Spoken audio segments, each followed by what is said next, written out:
All right, let's get in our places here.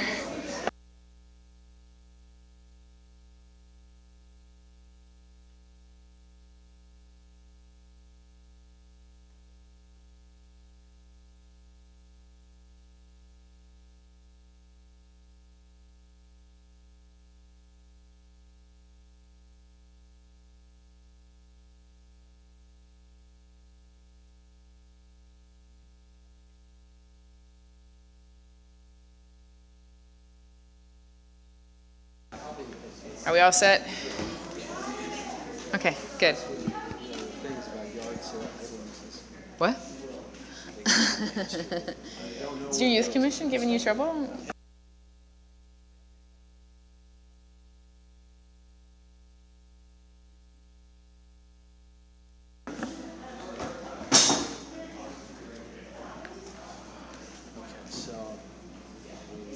Okay, I'm going to call this meeting to order and start ourselves off with the Pledge of Allegiance. I pledge allegiance to the flag of the United States of America and to the republic for which it stands, one nation, under God, indivisible, with liberty and justice for all.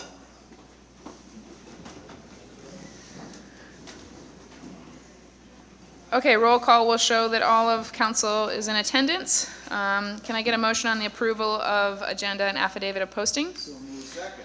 Motion Bragman, second Weinsoff. All in favor say aye. Aye. Any opposed? Seeing none, that carries. My announcement of closed session action, we had two items. One is our public employment of town manager, and we are going to be delaying for further deliberation to another closed session meeting that will be happening next Wednesday. We also had a conference with legal counsel on anticipated litigation, and we advised counsel on that issue.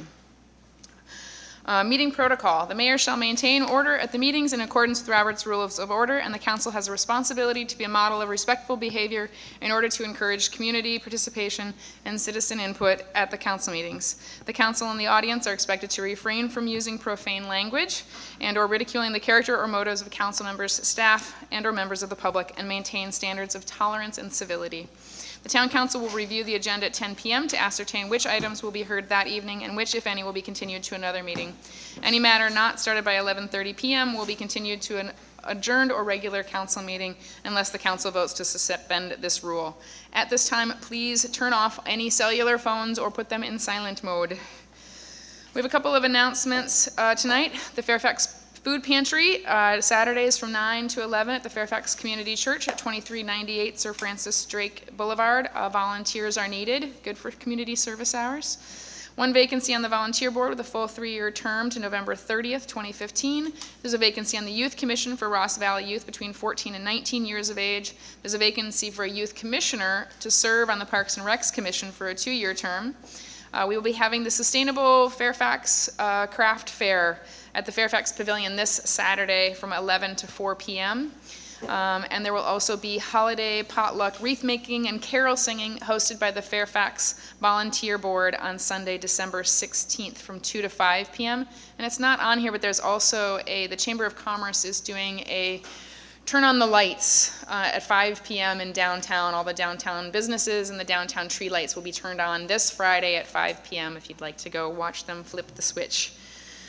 Our very first item tonight is the reorganization of our town council with an election of a new mayor and vice mayor. The open time for a public comment will be after our presentations. Thank you, though. I'm not Judy, do you want to give us instruction? Sure. This is the time. What are we supposed to do? This is the time when we reorganize the council, as we do once a year. And so we select a mayor and a vice mayor for the next coming year. So you can open it up to nominations, and we'll take it from there, I think. Do we open up to the public as well, or is it opening up to nominations for the council? That's what I thought. It's just you guys. All right. Do we have a nomination from the council for who should be our next mayor? Mayor? Yes. I would nominate John Reed, our vice mayor.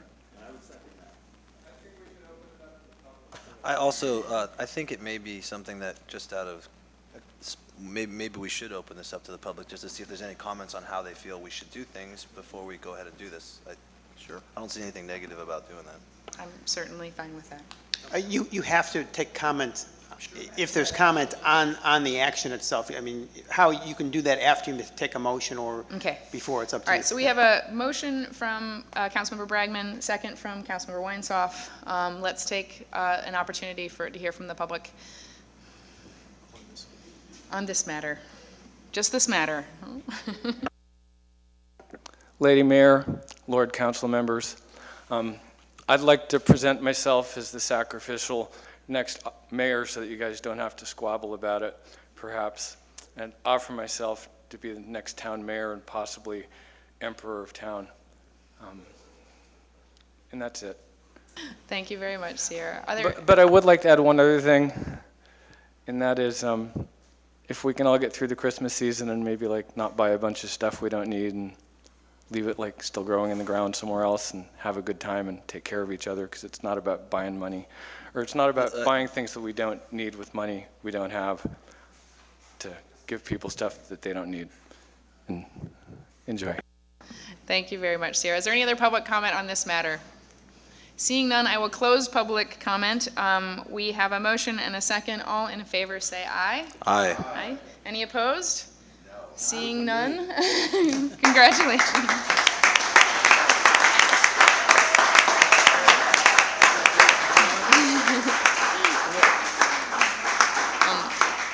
Do we switch chairs now or wait until after we do the vice mayor? Switch. Go. Tag team.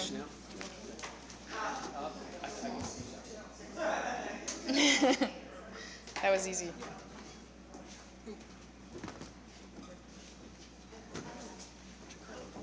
I'll trade you my coat for your coat. Sure, don't worry about it. We'll figure it out. Sorry. Oh, okay. Here, let's just pass it. So, Mr. Mayor, All right. you should open nominations now for vice mayor. I'm sorry? You should open nominations now for vice mayor. Well, I'd like to, Or hear- however you want to do it, whatever order. yeah, the next order of business is election of the new vice mayor. And that's yours, right? And do I hear any nominations for that? I would nominate David Weinsoff. I would second that. Okay, well, we have a motion and a second. Is there any public comment for this? Yes, okay. I'll take that, close the public comment on that. So all those in favor of David Wentz? Aye. Okay, got it. All right, great.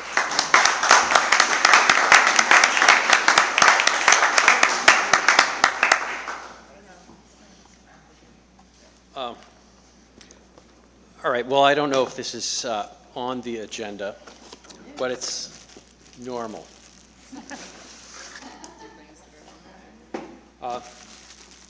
I have here, surprisingly enough, a plaque presented to one of the finest mayors that I've had the pleasure to work with, to Pam Hartwell. And the quote on it, it says, it's from Abraham Lincoln, "The probability that we will fail in the struggle ought not to deter us from the support of a cause we believe to be just." So.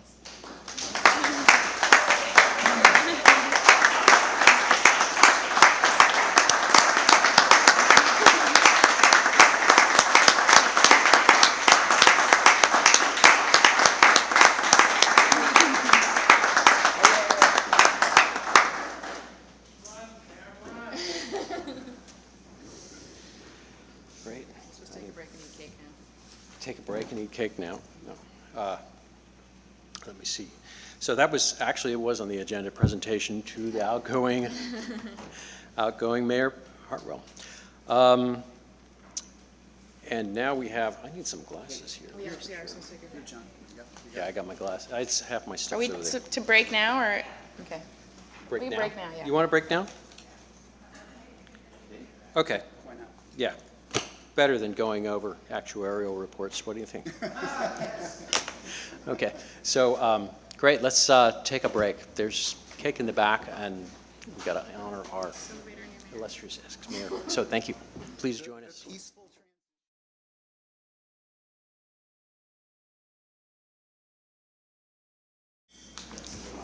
All right. Well, thanks for the cake, everybody, and thanks especially to Pam here. Okay, and we can rearrange seats next time around if we need to. Are you good with that? I love this seat. Good. Traditionally, the vice mayor sits down that side where I was, so.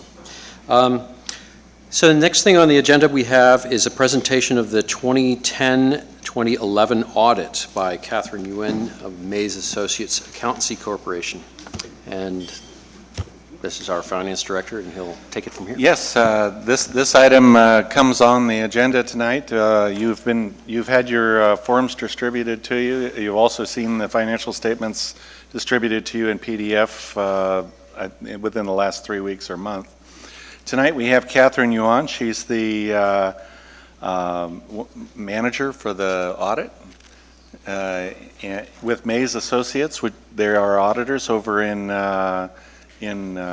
Pleasant Hill, and she has a presentation for us tonight on the audit, and I'd like to welcome Catherine to Fairfax.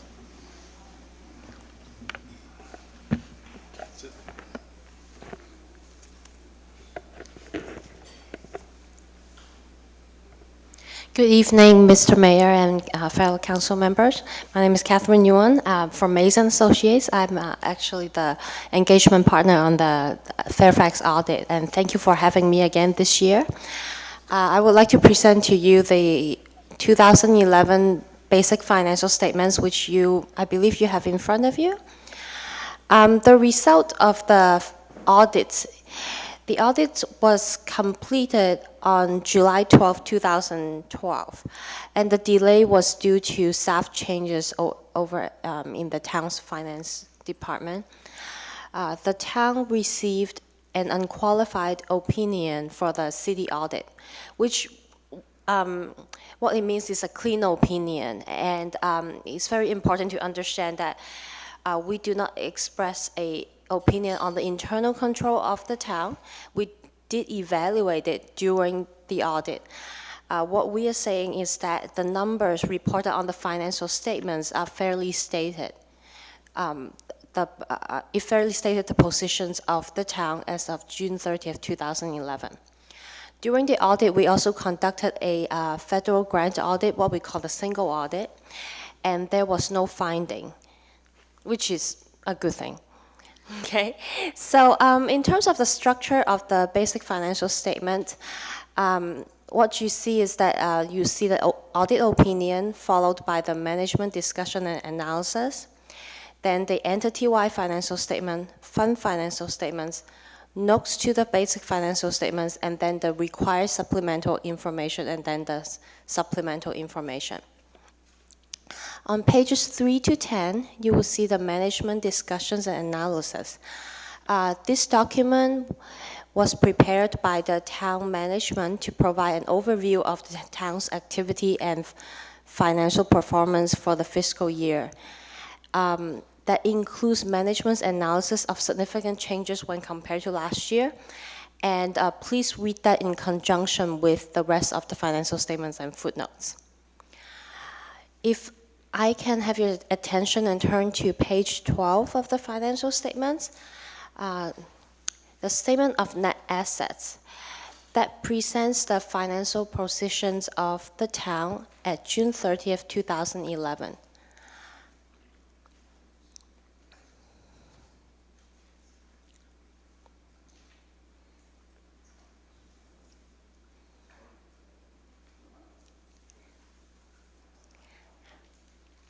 As of June 30th, 2011, total assets amounted to $11 million. The major categories of the total assets were capital assets totaled $8.1 million and cash and investment totaled $2.6 million. Details of capital assets can be found in Note 4. Details of cash and investments can be found in Note 2. Total liabilities amounted to $7.8 million, which was mostly long-term debt, which was $6.6 million. And you can find the details of long-term debt in Note 5. Now, so the difference between the two is what we call the net assets, which amounted to $3.3 million. On page 14, you will see the performance of general fund and the financial position as of that year. General fund held $1.7 million of cash and investments, and general fund had a net change in fund balance of a decrease of $287,000 for that year. Now, I would like to highlight one of the footnotes for you tonight.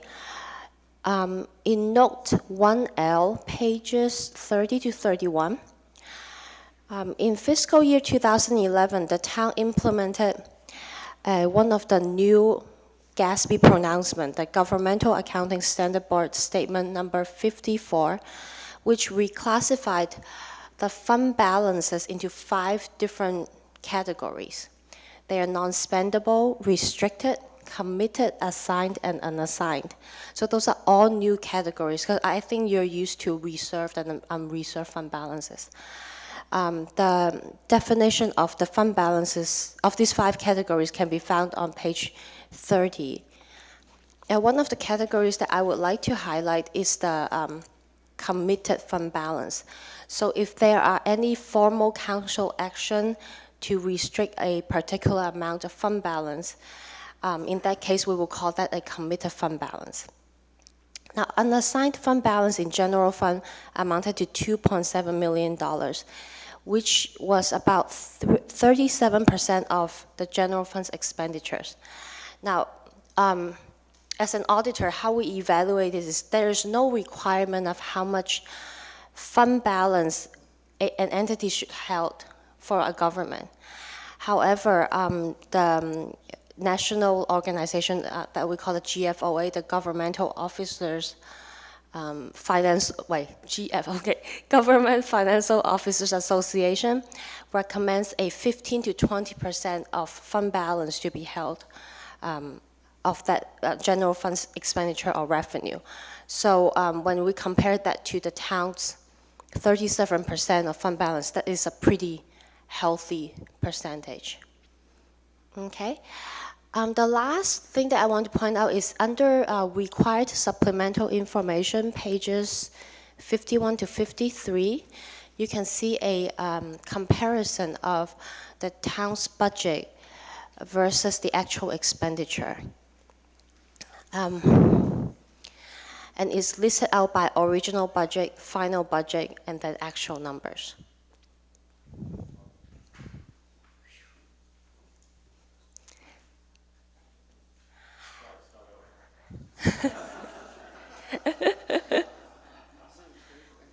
So at this point, I would like to answer any questions that you may have. Do I have questions from council? The singular question which I ask every year is, this is all very technical stuff. The council delves into it with great attention. We have an elected oversight through our town treasurer. And of course, Michael Viverette studies it. So there's a lot of redundancy here.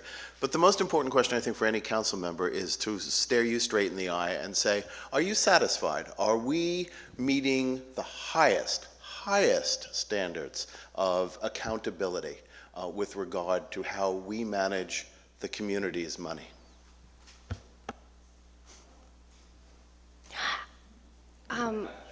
I think that's, technically I cannot answer that question because, I'm bound by my professional standard. I cannot just, say that. What I like to point out is that we did issue a memorandum on internal control about, issues that we noted. And we didn't see any material weakness in the internal control. The other thing that is is a little bit unique was that we conducted the audit after the year end. So we did a lot of look back. We were already 12 months late when we look at the audit. And it is my hope that we can catch up so that we can actually look at the operation while it is happening, under the current staff. And I think that will give a better picture than looking at people that has already left the town and trying to evaluate their operation. Because I think a lot of the comments that we have here, we formed based on the people has already left. So it didn't really help the town as much as if we can perform the audit during the year. And we will make sure that we follow your advice on this. Okay. And I wanted to make sure we get Barbara Petty up here too and get her.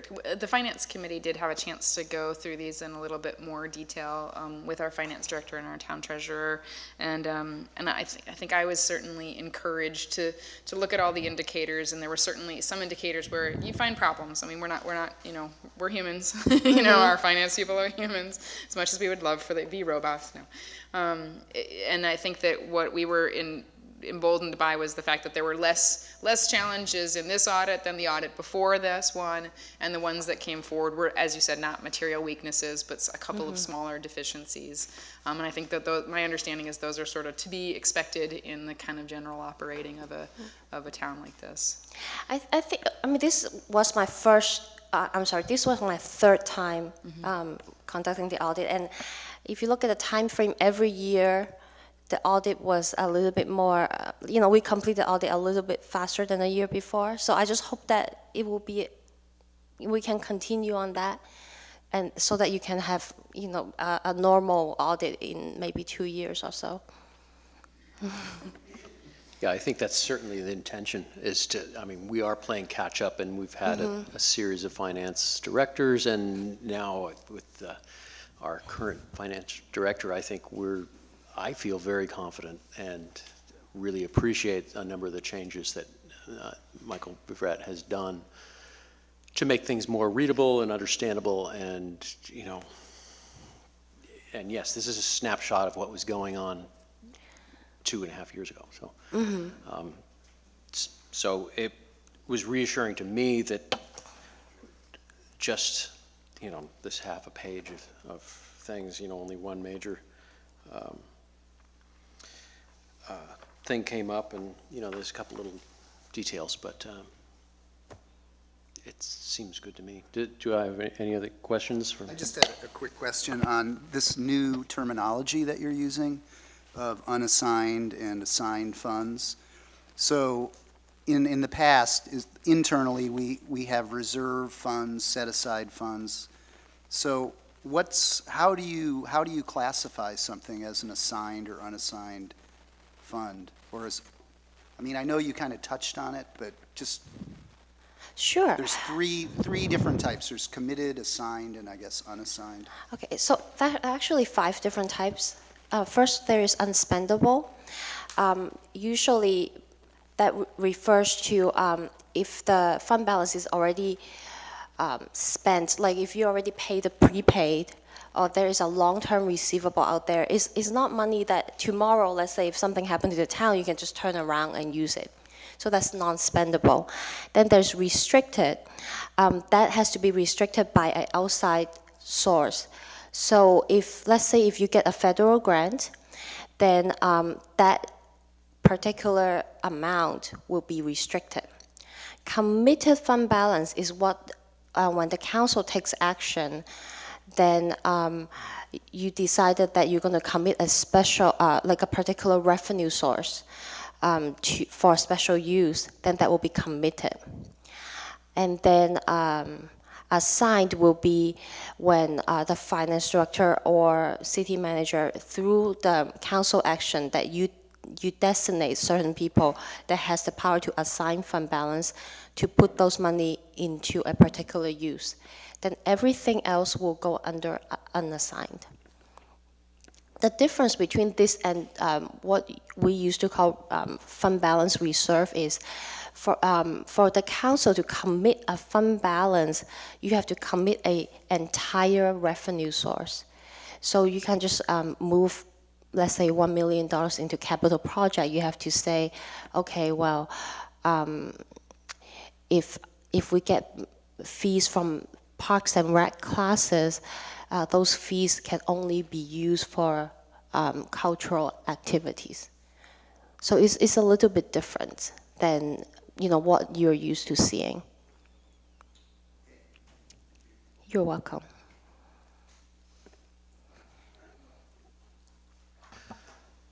Well,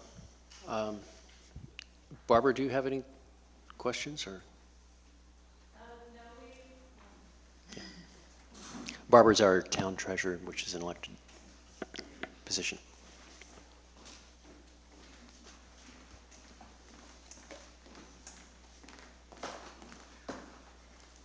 We reviewed the financial statements at our finance committee meeting a couple of weeks ago, and my understanding was that this was a really clean audit, and I think it just reflects on the staff's work, both on the prior finance director and the current finance director who had to gather all the information for the auditor.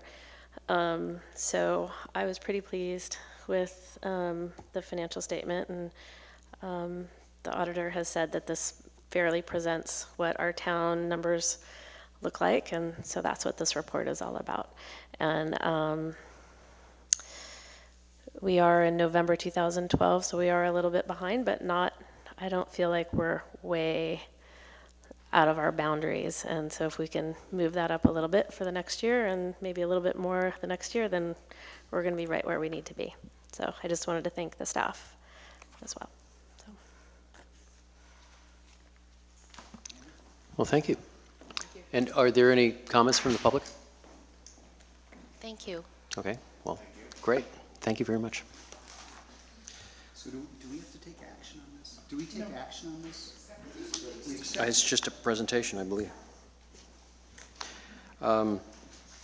So next up on the agenda, we have a quarterly report from the General Plan Implementation Committee, which is an oral report, and it says planning. And here he is.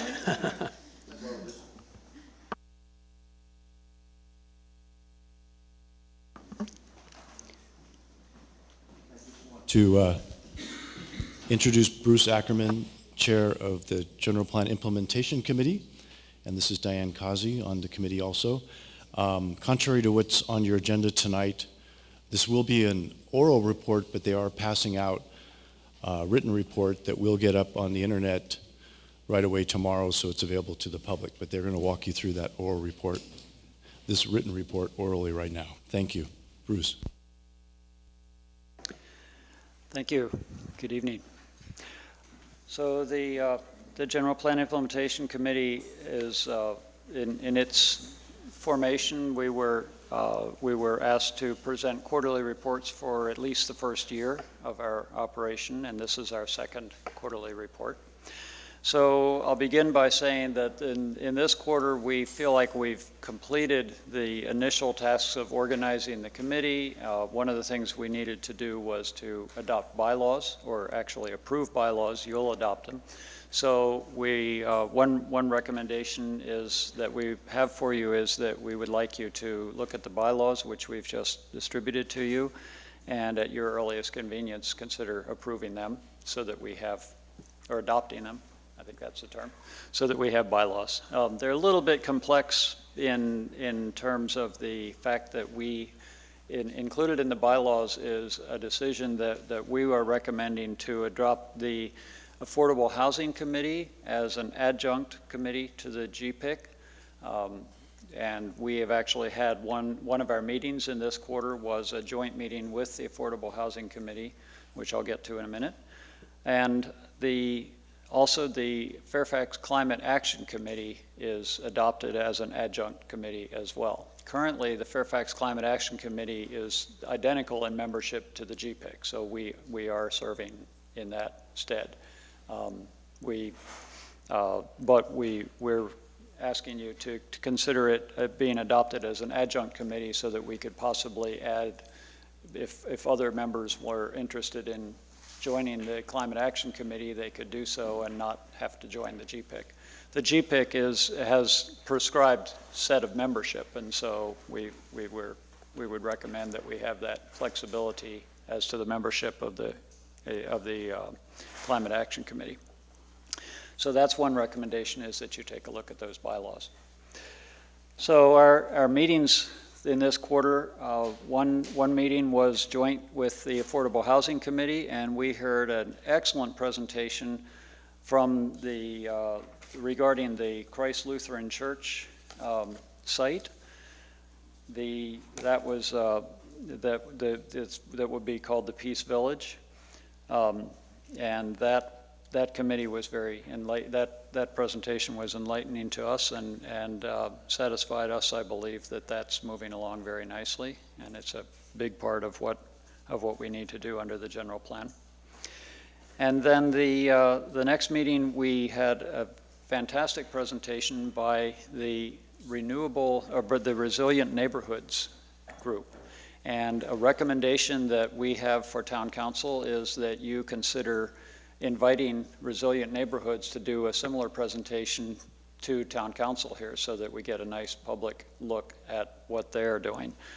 They are doing some excellent work in a community-based approach to tackling residential energy conservation, and simultaneously with the energy conservation, there's resilient neighborhoods, as their name implies. It would increase resiliency of individuals, households, and neighborhoods and the town to all sorts of things, challenges which might come our way, including just storms.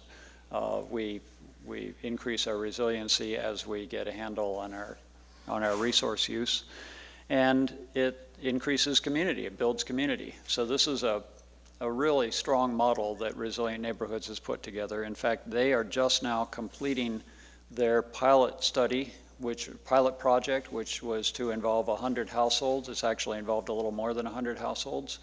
And they were hoping in their pilot project to save at least 5,000 pounds per year of carbon emission per household. And they have way exceeded that in terms of what they have achieved in that first year. So I would highly recommend, or we would highly recommend, that we get them to give a presentation here to council. We are in our, very soon here in our next meeting, which will be not tomorrow, but the next Thursday, and these are open meetings, anybody is invited, we will be tackling the climate, the carbon action plan for climate action plan, carbon action plan for Fairfax. That will be under our role as being the FCAC, the Fairfax Climate Action Committee. But that's, we expect that Resilient Neighborhoods will be a part of that plan. We see that as a very good synergy between the community-based approach that the general plan calls for to tackling climate change and the Resilient Neighborhoods community-based approach. So we're very excited about that, and again, invite people to attend next Thursday as we begin codifying these ideas. And then the third meeting in this quarter was mostly working on our bylaws, which, as I said, we presented to you for approval, and preparing this quarterly report. So we have also prepared for you, and you have, I believe, a list of the first year programs from the general plan that have town council's name on them. Each of these programs has different responsible parties. Some of them have more than one responsible party, but all the ones that have town council as the responsible party that are listed for the first year are on that list. And we're preparing similar reports for all the other bodies in town that are mentioned in these plans as well. And then we see that as we go forward, we'll be trying to sort of make the rounds with different groups and discuss these and prioritize and try to see synergies, see how we can try to get these done. It's quite a list, so.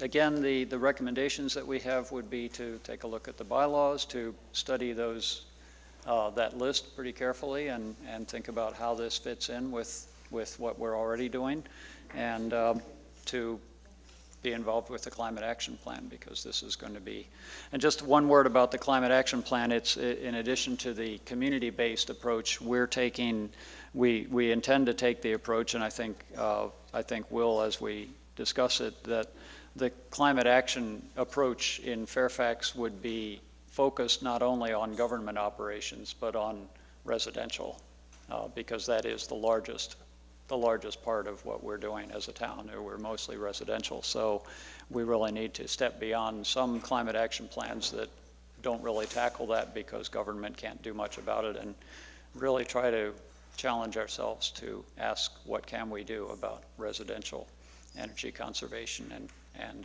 improvement of how we treat our climate.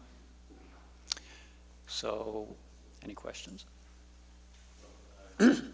It's always odd to hear a conversation about something that's so aspirational and then follow it up with something so mundane. But and I would ask Council this also, with regard to the adoption of the bylaws, what role does the Council play, and do we have to formally agendize this for them? Wait, absolutely, yes. Okay. And in fact, there's been an error here in the agenda for this matter. The agenda states oral report, so you need to keep your consideration to the oral report. Also, documents that are prepared by the town that are for the council's consideration can't be used by you or considered at a meeting unless they're also provided to the public. So you really need to limit your consideration of this report to what Bruce said tonight. And at a subsequent meeting, a more complete report will be put back on. Thank you. I think it's really exciting. I'm watching the progress has just been extraordinary, and I love that the hard work is rolling quickly and efficiently. So thanks a lot. It's good work. Yes, thank you very much, Bruce. And speaking also as one of the GPAC members, because I am the council representative on the General Plan Implementation Committee and the Climate Action Committee and all the other alphabet soup things that you represent. But this resilient community things that you have put forward here is, I mean, its objective is to give people tools to lower their carbon footprint. Very relatively simple things that you can do, and they not only do that, that they enable you to understand where grants come from to do energy efficiency things in your home, and saves you money too, to boot. And really what the GPAC is looking for is to develop a toolbox that, stretches to fit what people need in Fairfax. And it's kind of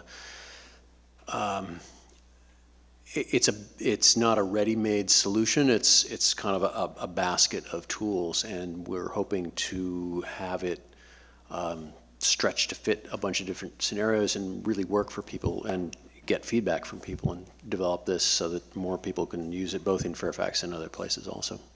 So it seems exciting, seems like a lot of work, but it's good work to do. So thank you very much, Bruce. I have a personal interest, considerable interest in the climate and energy arena, and what Resilient Neighborhoods is doing is really brilliant. This has been a tough nut to crack across the country, how we actually move the needle on residential energy conservation.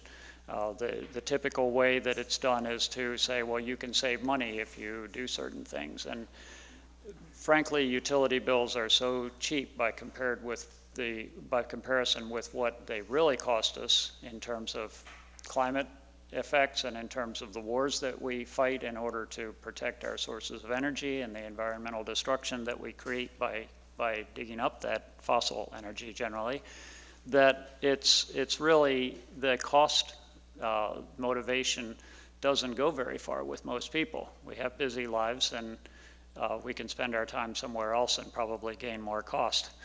So what Resilient Neighborhoods has done is to turn this around and focus on the community aspect of it. So they actually promote, they gather together a group of maybe 8 or 10 households, and those households meet and support each other, and with a lot of help from the Resilient Neighborhoods organization, they pick, as you said, through a menu of many interesting choices, and they decide what they can do each individually. They support each other to do them, and the results have been fantastic, and it really is creating community at the same time. So that seems to be, it seems to be just a perfect fit for Fairfax, because this is the kind of thing that we could see happening here and really getting some traction. So we're very excited about it. Yeah.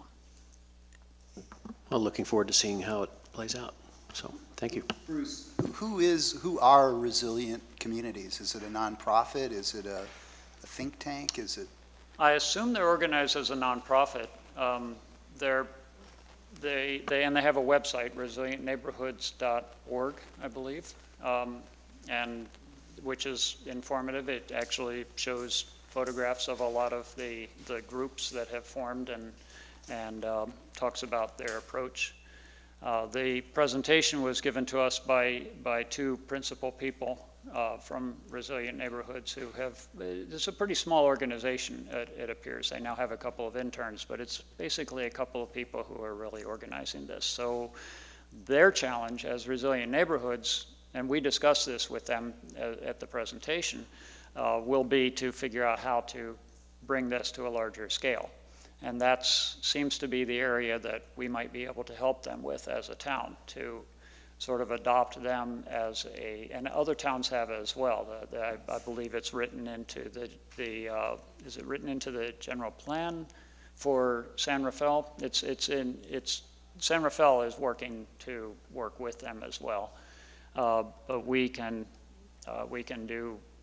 try to find creative ways, really, of supporting what they're up to and of integrating them into our work in the town. So we see it as a true partnership, not just sort of asking them to do the work for us, but really helping them to grow, helping them to use our town as a model of what can really be done. Checking out their website is really informative. Resilientneighborhoods.org, I believe. Yeah, and it started under the umbrella of Sustainable Marin, but I don't know that it's still under that umbrella or not. I know they're part of the collaboration, but that's how it began. Yeah, but just as Safe Routes to School started in Fairfax and, grew to the, more the Manor School, it was the town program, then a county program, then a California one, now it's national. This has that same potential. I mean, really, we have a populace here that is, it cares about climate change, and or at least a certain large percentage of people do. And the hope is to develop something that works for Fairfax, and then Resilient Neighborhoods can use this to replicate in other areas too, using the tools we develop here. So it sounds like a win-win. So thank you. Thanks. Right.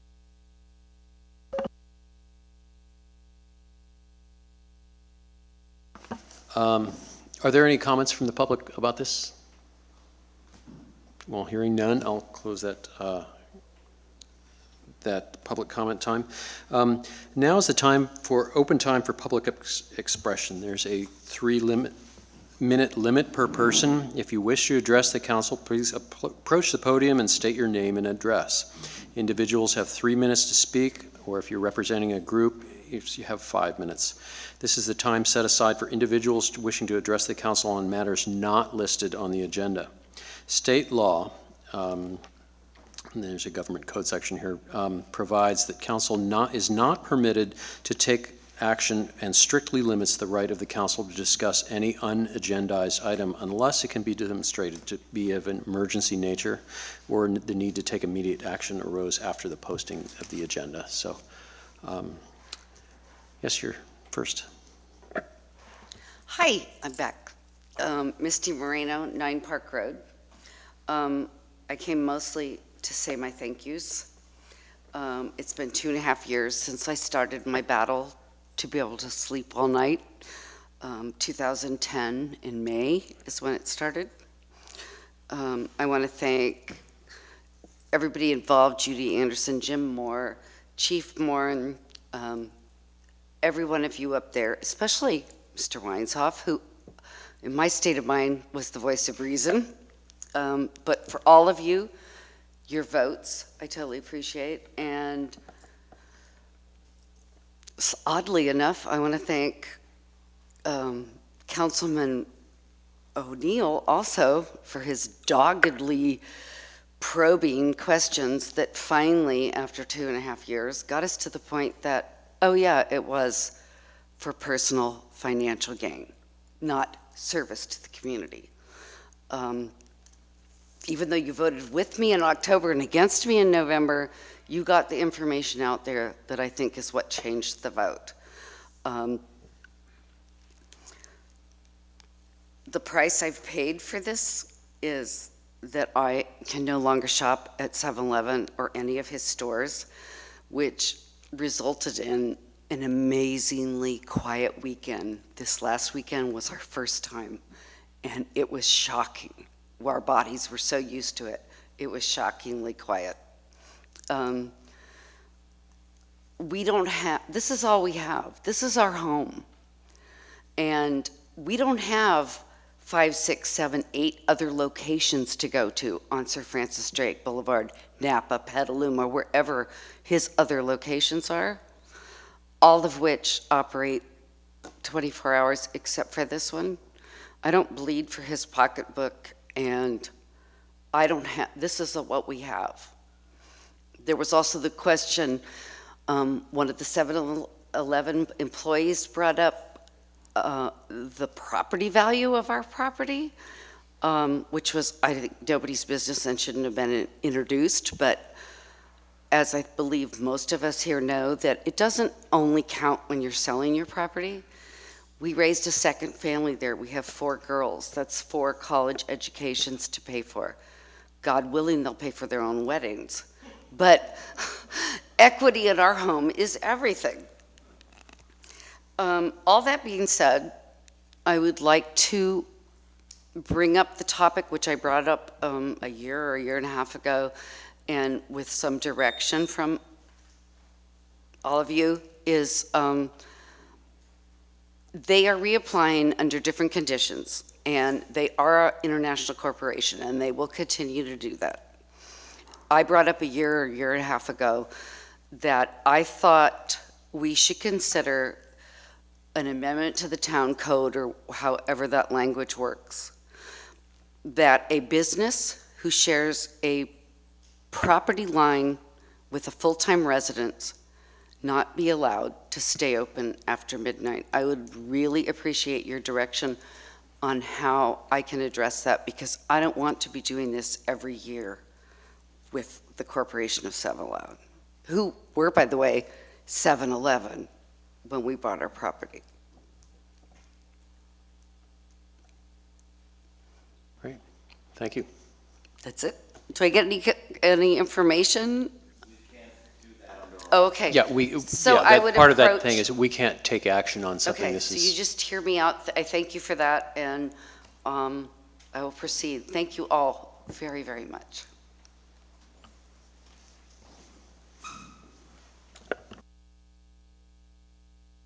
Is that better? Okay. I would like to, as every meeting, ask what the closed session was.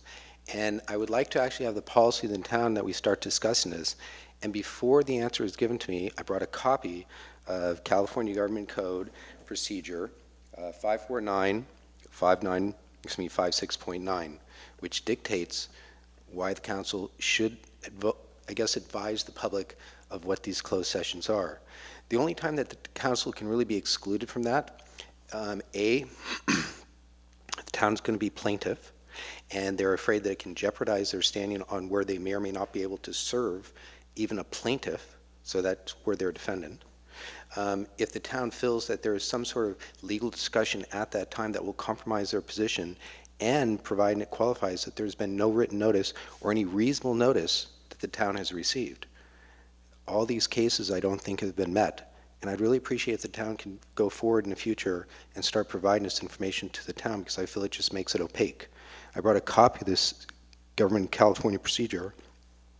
I'd like to drop it off, Jim. And I'd like to ask that question again. If you can please disclose whether it's a letter from Paul Smith, whatever it is, if we can have a policy, including tonight's closed session, to be made public. And excuse me, it was on the agenda, so it can be discussed. Can you state your name for the record and your address so that it goes on the record who's speaking? Michael McIntosh, 60 Pastoria Avenue. Yeah, and I think we'd have to defer to council also. I mean, I think that we've gone around on this a few times. There's, you know, on the agenda, I mean, it's... The question is whether or not the council wishes to disclose further information from the closed session than it already has. And in my opinion, we've disclosed what we're legally required to do. So you can, if you want to disclose more information about the closed sessions or the topic or not. But I think that's the request that's been put forward. Yes.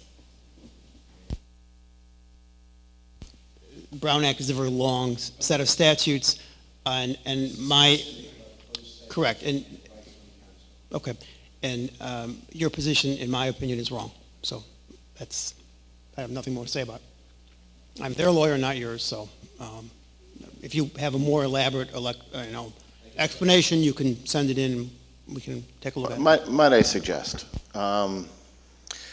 I can recall when the late Stan Schriebman was here, and people scoffed at his expansive interpretation of the Brown Act with regard to particularly closed session items and different things. And through the years, Stan, through his diligence, his intelligence, and his doggedness, managed to move the town rather, I think, in the direction that he wanted, which was to a more open conversation.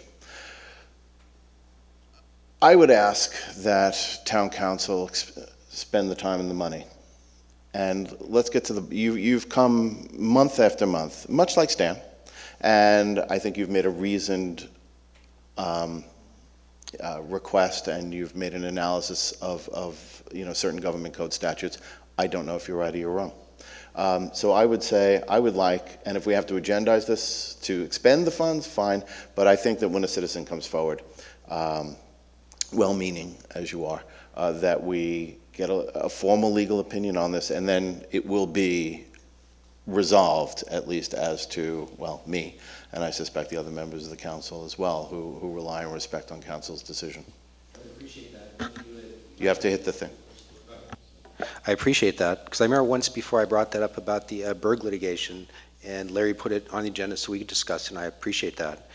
If you'd like, bearing my little glasses with the lighting here, I can even read to you the very clear, concise language why we should disclose this to the public and any exclusions that would preclude that information, which I do not believe are present.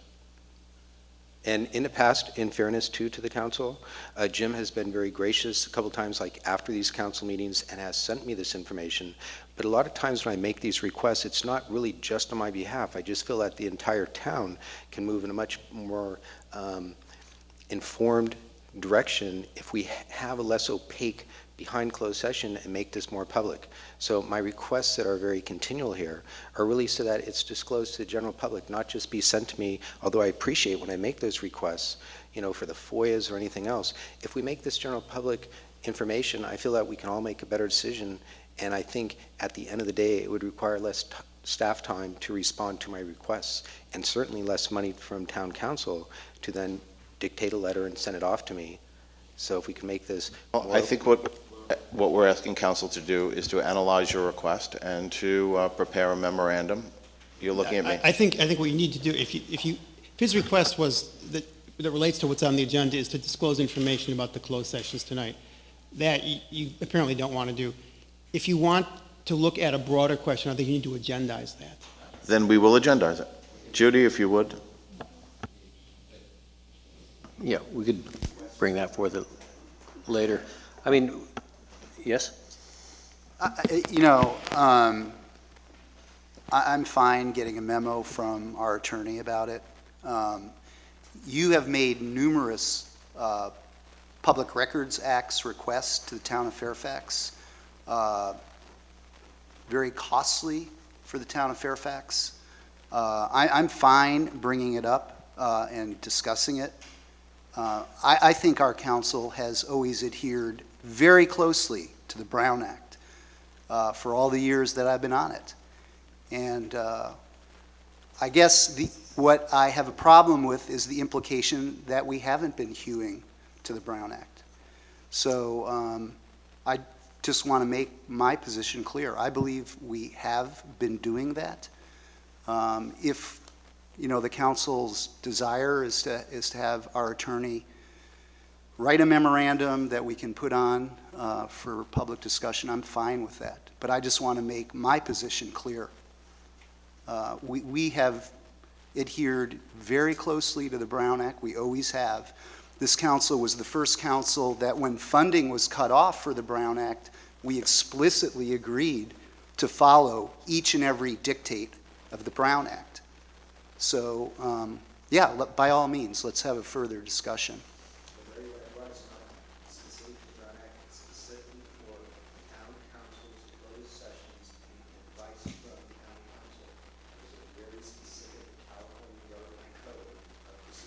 And we have been getting very specific advice from our attorney, and we have been following, I believe, the statute to a T.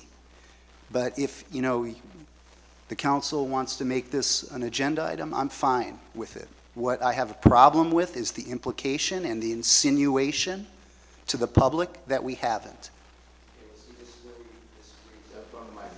Push the microphone. I'm sure I am. So if we could do that, I'd We very should. much appreciate it. Okay, and I appreciate the discussion back and forth with the input. Jim has a copy of the procedure, and if we could look at that. Thank you. Okay, thank you. We look forward to that in the future. Yes, Tony.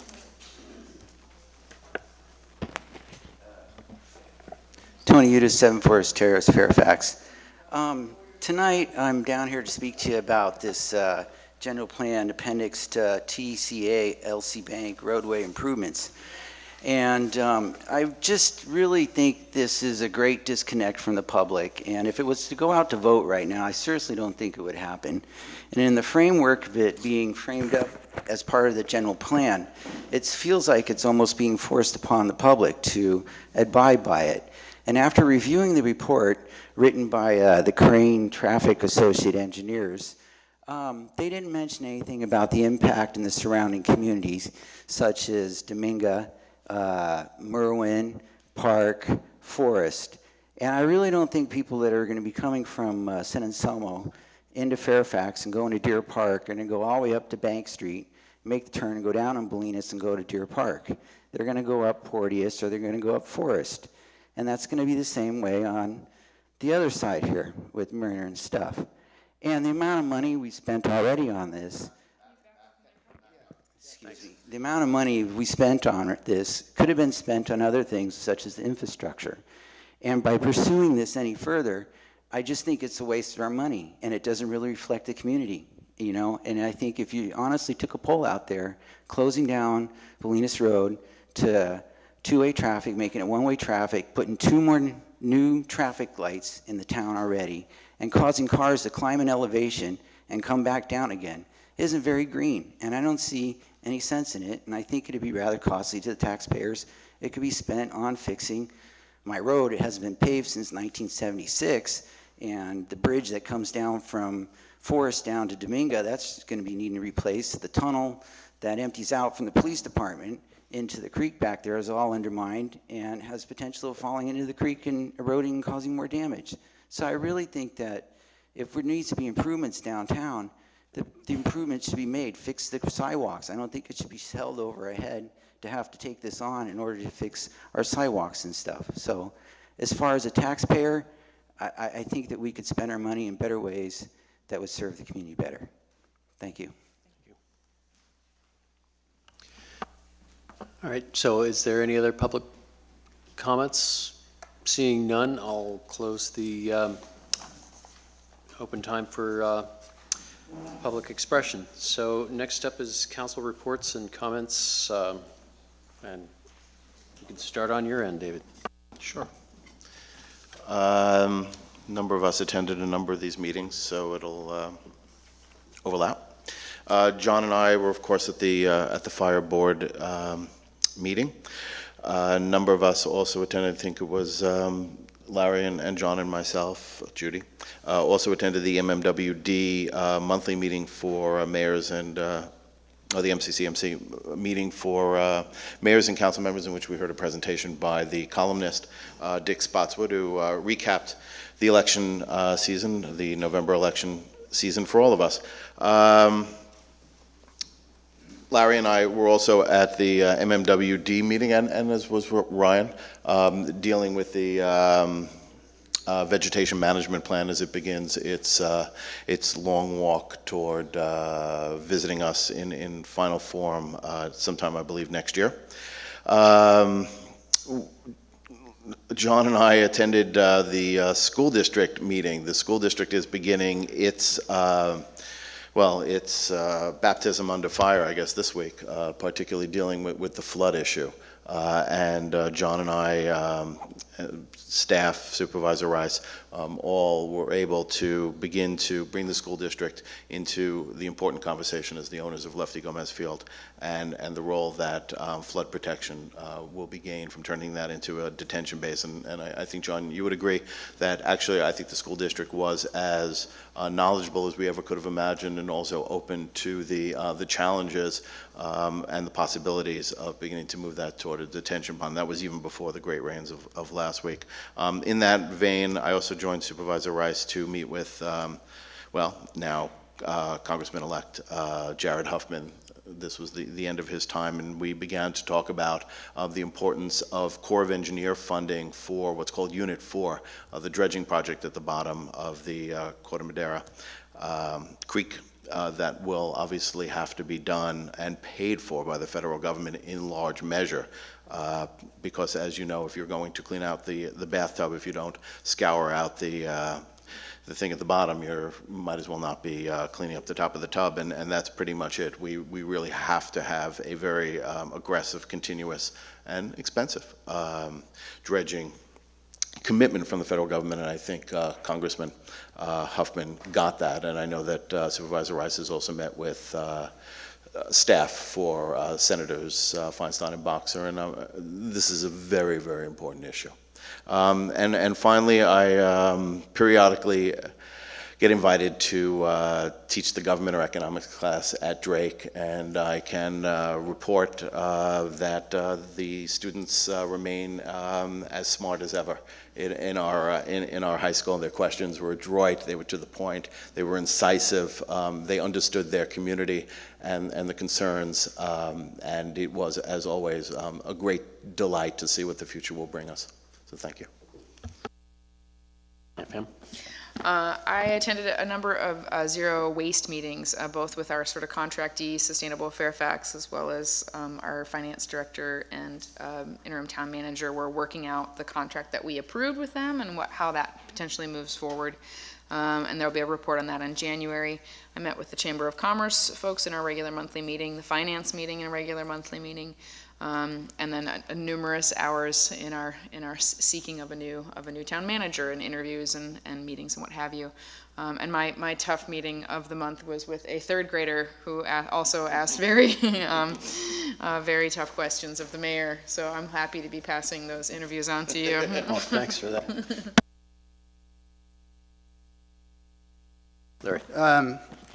I would say the most interesting meeting for the public is this whole process that the Marin Water District is undertaking, which used to be called the Vegetation Management Plan and is now called the Fire Protection and Environmental Improvement Plan. So they managed to sort of change the title and reframe the impetus of the report, and I think it's going to present some pretty big challenges to our community and some pretty big opportunities to our community. I mean, this whole thing sort of started when Fairfax discovered MMWD employees in hazmat suits spraying pesticides in the watershed above Fairfax. And our council immediately passed a resolution of concern and asked them to implement a temporary stay on any further pesticide spraying in the watershed. And that has been in effect for 5 or 6 years. There's been no pesticide, no herbicide application in the watershed that we know of. At least it's not been official policy. I think as we move forward, I think there's still a critical mass of people I know in Fairfax that believe the watershed is a sacrosanct area. It's the source, it's the collection area for our drinking water. And so it's a little bit different than other property or parkland or open space that the community enjoys. But I think as we move forward, I think how we may be able to reconcile there's the conflicting interests between pesticide activists, people that oppose the use of pesticides and other toxic chemicals in the watershed. And there's a competing group of people that are very concerned about the biological diversity that some of these invasive, so-called invasive species present, because the broom, the Scotch broom and the French broom, it is inexorably increasing in the amount of space that it's taking up. And there's a very well-educated and well-spoken group of people in our community that feel that that presents a threat to the biological diversity, the native biological diversity that's been present in the watershed. And in thinking about how to reconcile these two somewhat conflicting interests, I think what we've got to do is kind of rethink how we manage that watershed, because the watershed is no longer just the collection point for our water. It's become a recreational asset. It's become a property value asset. It's an emotional resource for our community. There's so many of us that go to the watershed for recreation, to clear our heads, to walk our dogs, that I think we're going to need to start recognizing that the management of those lands should be a separate issue and a separate, almost a separate budget from the money and the revenue that's being generated by our water use, because we all know that we need to conserve water. So why should the management of the water district lands suffer because we're conserving water? So I think as we go forward, and what I'm going to be really advocating for is whether ratepayers are willing to pay a small monthly fee for watershed management. And it could be anywhere from $2 to $5 a month, and we would have a dedicated fund to manage that watershed in a way that would reconcile those interests, the biological diversity interests, the folks that are against the use of pesticide, the bicyclists, the recreational users that all have a stake in the watershed, separate and apart from the amount of water that it's generating and the sale of water. So I think that's a critical issue for the community to really keep an eye on in the next year, because it's going forward, and it's a very important issue that affects all of us, our health, and a lot of us, you know, our lives every day, how we live our lives in this community. So I just wanted to kind of put that out there, and we'll keep you apprised. Thank you. Thank you. Ryan? He is a tough act to follow. He kills you with common sense. I'll touch on some of the more important aspects of what I did over the month. The tree committee is in full effect during the storm months, when most people don't actually realize that they might have something coming down on their home until the storms come in and they hear things, or it's a little bit more of a menacing around their home. I've gone out on 5 or 6 emergency tree permits, so the tree committee always gets more applications at this time of year, but you know, a lot of these things do come down in storms. Usually, which leads me into on December 2nd, this past Saturday, I believe it was December 2nd, there was a lot of rain, and if you follow the Ross Valley Fire flood tables, when you see that the flood levels got to over 7 feet, that I hauled my tail down to the town hall only to see the police chief, the fire chief, Judy was on scene, and the town is very prepared for floods. On my way down, usually when it gets really bad, I'm usually out there trying to clear drains. The community was amazing. Nobody works floods like our community. I mean, I drove down Cascade at 7 in the morning and I saw 5 neighbors clearing out their storm drains together. I actually pulled over my car and rolled down the window and said, hey, nothing pulls a group of neighbors together better than a storm in the morning on Fairfax. I mean, there were 5 neighbors and they were all out there in their rain gear at 7 a.m. And we know how to get through those things, but it just reminds me from my Boy Scout background to be prepared. Be prepared for outages. We had a transformer that blew on Lower Cascade. We were without power for almost 24 hours. And although my background has us with candles, food, and stuff like that, you don't know what you don't have till you don't have it. And I think it's a good reminder to us as we go into storm season that everybody really needs to make sure that they are prepared with rations and power and a plan. Big props to Judy and the fire chief and the police chief. We were inches away from big water, and I think it has a lot to do with the preparation of the public works department, clearing drains and pulling things out. And you may not see that at your homes at 9 o'clock when the water went down, but at 7 o'clock when all hell almost broke loose, it was because you had a lot of dedicated people on the staff doing their job, and a lot of concerned citizens that know where the hot spots are that cleared those out. And most people didn't know that. I won't take too much of my time talking about what Larry talked about, but the Marin Municipal Water District meeting was an eye-opener for me. Some of you may know I did turn in an application for this spot for the Water District Board. And I went to this meeting in Santa Fe and I noticed a lot of people were very active and concerned. This was a CEQA analysis scope, so there wasn't really action being taken, but they were considering what people were talking about and what they wanted to see included in the CEQA analysis. There's a lot of very informed and intelligent people there.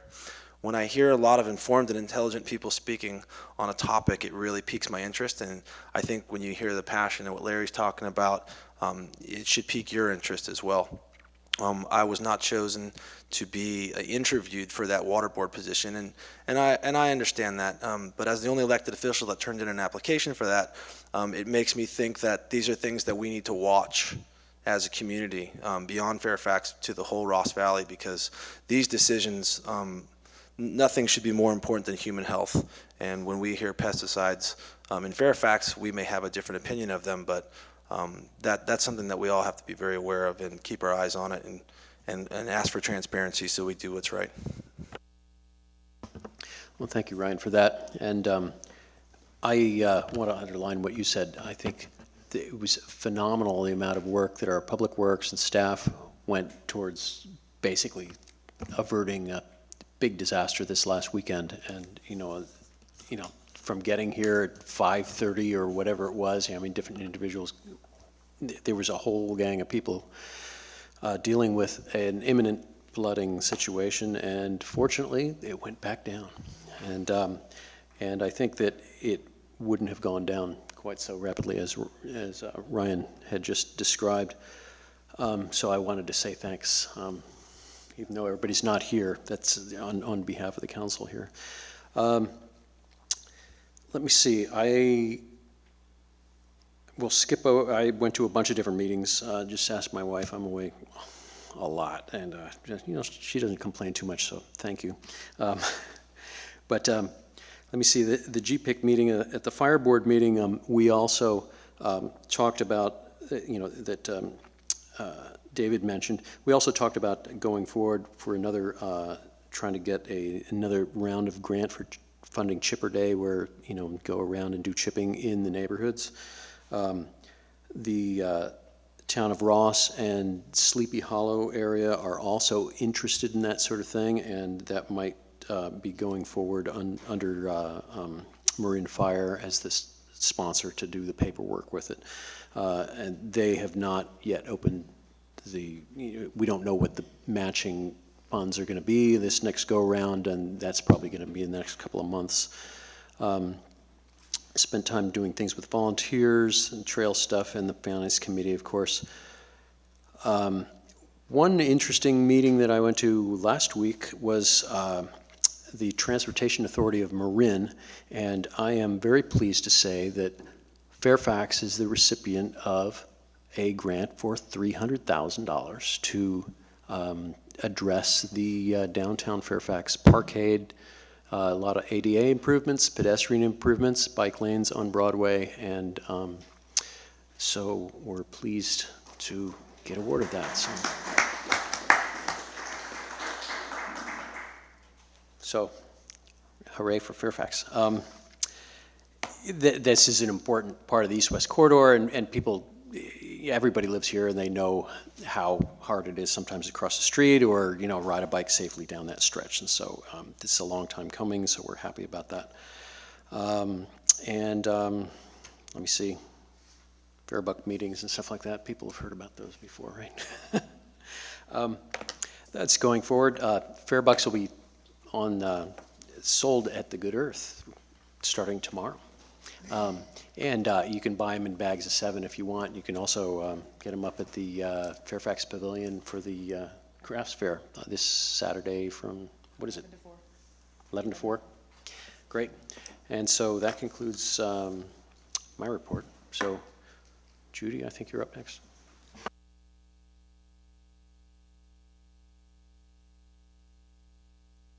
I don't really have much to report. I went to a few meetings too. The MCCMC, the Chamber, the Zero Waste, the Finance, the Search Committee, and so forth. I wanted to reiterate what you said about the storm. I got there early Sunday, but when I got there Sunday morning, Chief Morin already had everything in hand. I mean, he had called in extra dispatcher, he had just everything was really in place, and there was nothing for me to do. He had it all sorted, and I wanted to acknowledge him for that. Also, our Public Works crew, when I started in 1989, we had 6 members of the crew. We now have 3, and we have an extra guy we can call in. And what those guys do to prepare for a storm, during a storm, I mean, I know from the number of calls we get, I'm sure people think we have batteries of people to do all this work. The guys are amazing. They accomplish a tremendous amount. They go out, they check all the trouble spots over and over again. I don't know how many times they were down on Hill Avenue with that pump that just couldn't handle the capacity, didn't have the capacity. And the police officers, the staff, everybody really pitched in, as did the council members. They came down to see if there was something they could do. And, I just agree with the sentiments that you expressed about our citizens. They all know in their neighborhood where the problem spots are, and they know what to do, and they really help us. And just working together, we avoid a lot of trouble. And this was a real close one and a wake-up for some of us about being more prepared. But I think we can be proud of our community and proud of our staff for really handling it and doing a great job. So that's all I wanted to say. Oh, actually, there's one more thing I wanted to say. I think that the public, and I'm going to try and do a better job of educating people about how to put in a maintenance request to the Public Works Department. We have this wonderful program called iWorks, and if you go onto our website and you go on the Public Works Department, there's a place that you click for Public Works maintenance request. When you do that, a screen pops up and you can put your name and what the problem is. You're assigned a number. Then you can go back and check the status of that request. So it's a very efficient system, and we do use it, and it really helps the guys, especially when there's so few of them and they're so busy, to have this system to fall back on. So, you know, if somebody calls us, then we fill out one of those requests and we track it, but it's available to everyone in the public, and I have it on, you know, I'm trying to put it out there whenever we have a chance as an informational item, but just if you could spread the word, you were in the audience, that it's a wonderful system and it's really efficient and allows you to track your requests. So, you know, whether it's a street light that's out or anything that's public works related, not just during a storm, it's a wonderful system. So just a little plug for iWorks on our website. Great, thank you. Let me see, and I guess from here we'll move on to the consent calendar. And is... Can I make a... Yes. I got a small typo on the minutes. Do you want to pull it and... Just tell her what it is. Yeah. It says, Judy, on page 2, that Councilmember O'Neill reported that he attended a Ross Valley Fire Board. That did not happen, and I did not say that. No, I saw you. John? Yeah. Mayor, Yes. Could we pull a number 11, which is the resolution rescinding the award? Yeah. Just have a brief, Sure, have a brief discussion about that. Brief discussion about that. Okay, well, are there any other issues with anything else on the consent? Well, do I hear a motion to approve consent calendars items 5 through 10? I'm sorry, is there any public comment on any of the items on consent calendar? These are items 5 through 10 on the agenda. Then I'll move the consent calendar with the exception of number 11. Second. Okay, we have a motion, Weinsoff, a second, Hartwell. All those in favor? Aye. Aye. Any opposed? None? So, thank you, and I guess then we'd move on to item number 11. Thank you. The reason I asked that it be pulled is I don't really have any problem with the request to rescind the contract. I guess the contractor didn't comply with certain of our requirements as far as going out and looking for, is it minority contractors or? It's a federal requirement for this project to, for them to show a good faith effort for disadvantaged business enterprise. So It's a set of standards that they didn't meet. So we need to comply with that, there's no doubt. The reason I asked to pull it is because I got a call from Andy Perry, who is, you know, are you the executive director now of the Bike Coalition? Okay. And he brought it to my attention that some of the area that is going to be striped is really not paved adequately for a bike lane. So would we consider, when we put this thing out again, maybe expanding the bid package a little bit so that we can get the needed improvements within our budget to do so? May I just explain what's happened before? Yeah, yes. This is the third time we put this out to bid. The first time, we didn't get any bids. And it's the feeling of our consulting engineer that we didn't get bids because we included in the package paving portions, some paving. We had to broaden Sir Francis Drake at one point to allow for the paving. And nobody bid on the package. And then they decided, our engineer decided that we didn't get any bids because most striping companies don't have the equipment to do paving. So we went out again with just striping and we got bids from striping companies. So meanwhile, we still needed this part of the road to be expanded for the bike lanes. So we did that as a separate informal bid. Major and Gelati had been in town doing our repaving projects, and they bid on the project with the understanding that usually when they go in the roads, they go underneath, and the roads have other work that needs to be done. And so they bid higher to allow for that. And our roads were in pretty good shape. So their bid came in quite a bit under. The cost came in quite a bit under. So we contracted with them, with their equipment, to do that expansion as a separate piece of the road paving contract.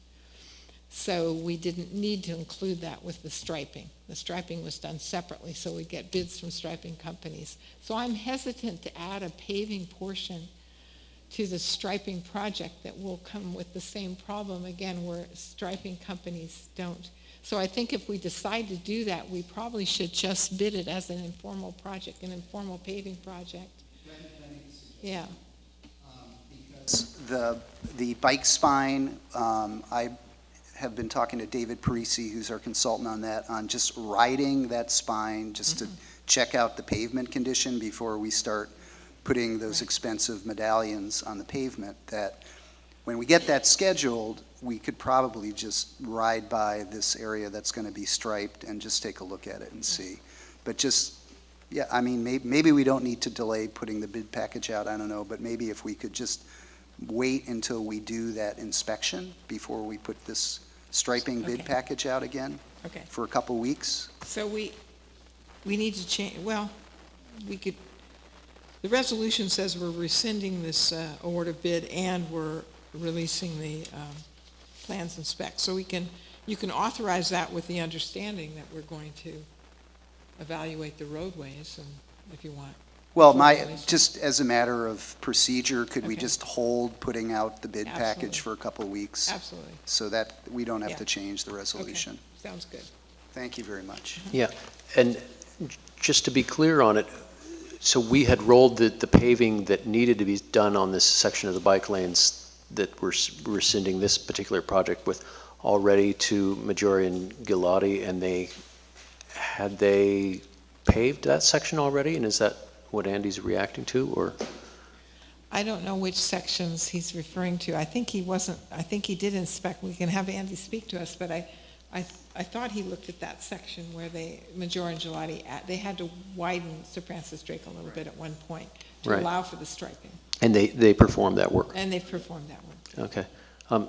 Andy, maybe you'd like to come forward and, thank you. Am I on? Yeah, there we go. So Andy Perry, Marin County Bicycle Coalition. Yeah, so the area in question that that Gelati brothers did, or Maggiore Gelati, lots of Gelatis out there, was between Olima, near the home that on occasion has a car parked in their living room there, that house right after Olima Road. They did widen that portion there, and it looks like a really clean edge. That portion is good. What I did today is I rode the whole strip, and I'm noticing there's a little bit of a challenge because I'm not out there with the DPW director, partly because we don't have one. I don't know, I could take Judy out there, I suppose, but I did talk to Paul Wade today. What I think would be really useful during this period is to go out there with the plans, and it'd be really nice to go out there with Coastland and to see what the width is, because the areas that I have of concern, I don't know where they are in the bike lane. I don't know how much they're going to narrow the lane, if it's off to the edge or if it's right in the middle of the bike lane. A couple of areas of concern. At the end of the Gelati paving area, right as you're going eastbound toward Fairfax from Whites Hill, the Gelati portion ends, and then there's like a dip and some dirt in there, it's not a continuous, clean continuum there, basically. So that's one area of concern. I'm a little curious what's going to happen by Christine Dillon's building there, right before it's Azalea that goes down, I believe. It's pretty narrow there, but I guess the striping plan has accommodated that. I'm not sure about that. But more importantly, in terms of paving condition, actually that area there, if it needs to be widened, is an area of concern. The other area of concern is as you get by just about the front door of Fairfax Market there, there's a drop off on one side. The pavement there's a lateral longitudinal crack. It's very small, but it will be right in the path of travel for bikes there. So I'd like someone to like walk the whole thing and make sure that the pavement conditions are good there. This, just a little bit of background for those of you that don't know, this is a $100,000 project, non-motorized transportation pilot program funds, which I think came something like 5 years ago.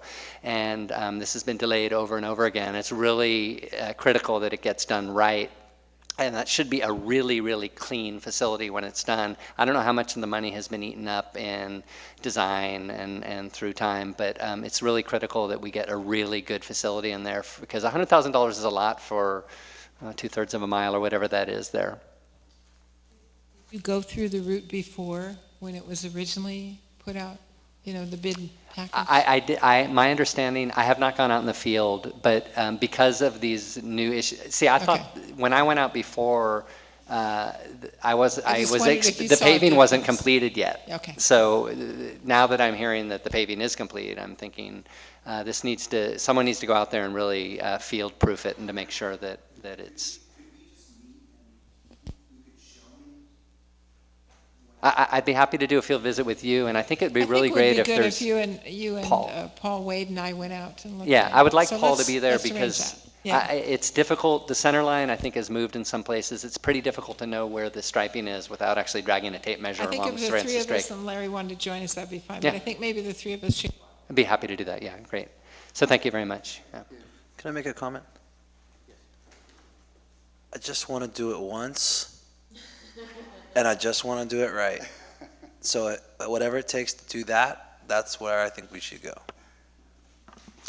That's the idea. Yeah, it's very important to get, there's a lot of I's to dot and T's to cross and all this, and, it's mind-boggling, but it's really crucial to have involvement by people in the community and people who are using these, and feedback is a good thing, especially before the thing is done.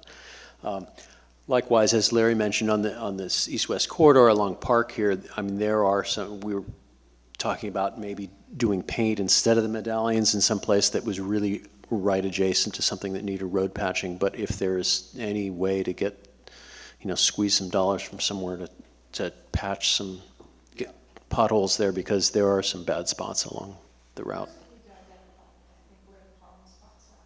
Great. Terrific. Well, okay. So I guess, is there any other public comments on this item? Hearing none, I will close public comment. Thanks for that, Pam. I'd move approval of the item with the instruction to staff that we discussed. Second. Okay, there's a move for approval from Bragman, second O'Neill. All those in favor? Aye. Aye, and nobody opposed, so great. Next up is for the regular agenda. We kind of had a break already. Does anybody, let's just go through. Sound good? Okay, next thing on the regular agenda is discussion and consideration of a petition received requesting that the town adopt an ordinance to ban gas-operated leaf blowers in the town of Fairfax. And this is presented by planning, and Right. thanks, Jim, for your report. Right. Good evening again. If you recall, during your October meeting of this year, Mr. Green, who resides at the Bennett House, spoke at the public mic and delivered us a petition with a lot of signatures to outlaw leaf blowers. He was concerned with the noise of the use of leaf blowers at the Bennett House. And so we put this on the agenda, brought it back to you tonight for discussion, which might include, after you hear from the public and discuss this among yourselves, directing staff to prepare a resolution for you so that you can direct us to take this matter to the Planning Commission and do our due diligence in exploring different ordinances and working with the Planning Commission to bring back an ordinance with their recommendation to you all.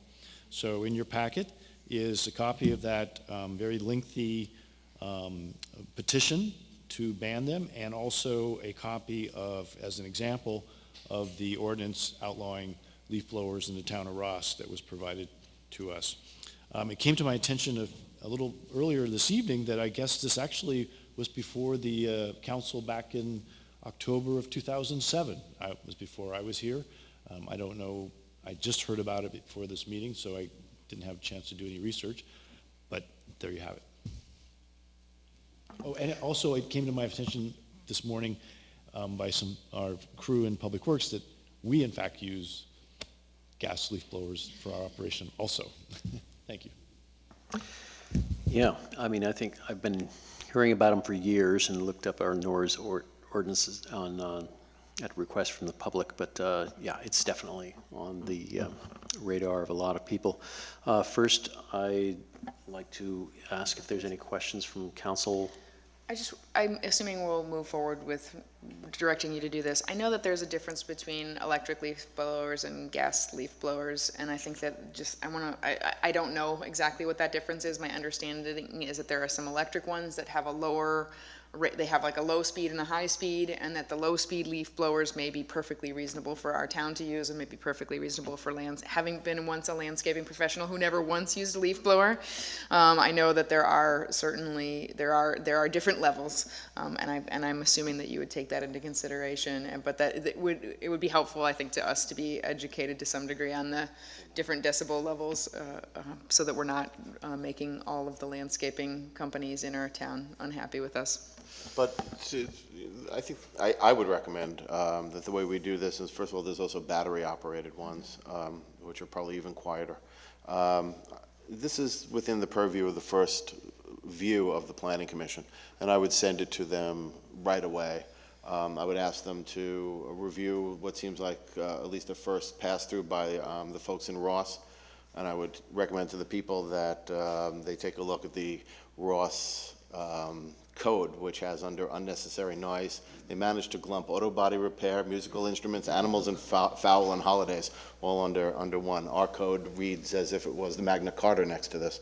And I would say take it back to your, if it was the council's pleasure, to take it back to our colleagues at the Planning Commission and have them flesh out the full scope of the options that are available and come back to us with their usual well-reasoned and excellently prepared draft ordinance. Any other questions or comments from council? Ryan? I agree with what David said as far as going through the right channels. There are I do have the letter here from Mr. Sargent, who's brought up some other concerns, and I've also been talking to other neighbors about it. And there was also this is a big issue in other towns, small Carmel and some places in LA. This is a big deal to some people. Like it's well beyond 6 people at 9 o'clock at night on, it's a very big issue. So I'd caution us just to make sure we're very thorough and we just kind of do it right. I think that common sense will rule the day here. But I have, yes, no, rule the day. No, we'll rule the day. And I have one thing we have to remember is that it's important to be able to clear that debris because on the hillsides, it can cause damage. If you leave those things unchecked, the water will avert through them and change the course of the path of water. And I know a lot of people on my street have to keep that clean in order to avoid water from eroding their property or actually flowing into their driveways. And it is harder to do maybe when it's wet. I happen to have an electric one, and I think with the common sense with what Ross has in here, it's a lot of common sense. It says, hey, in emergencies or if someone really has a problem, they can come down and talk to the Public Works Director and get a permit if that. And I think that between the normal business hours, but I have a very powerful electric and I can move clay with it. So I think it's just about having the right power and the right piece of equipment and starting from there. Yeah, and I guess the only thing I would add to that is it's more than noise. There's a lot of erosion. If you can move clay with your air blower, it's pretty powerful. I'll open it up to public comment in just one moment. And there's more issues. There's a lot of materials that get atomized and up in the air, and I believe that that's what one of the major complaints was from Mr. Green, who was bringing the petition, was the asthma and lung problems that it caused. With two-stroke engines doing it, but also with all that particulate matter that was become airborne sometimes for days at a time. So, yeah, there's a, how you use it and what you do, you can have different results. So I'd like to open it now for public comment. And I see at least one member here. Please state your name and address. There we go. Thank you. John Sargent, 55 Madrone Road. And my comments I'll give you the bottom line first and then go into it a little bit. I'm very much opposed to an overall banning of gas leaf blowers. Then I'd like to comment a little bit on the petition that you received.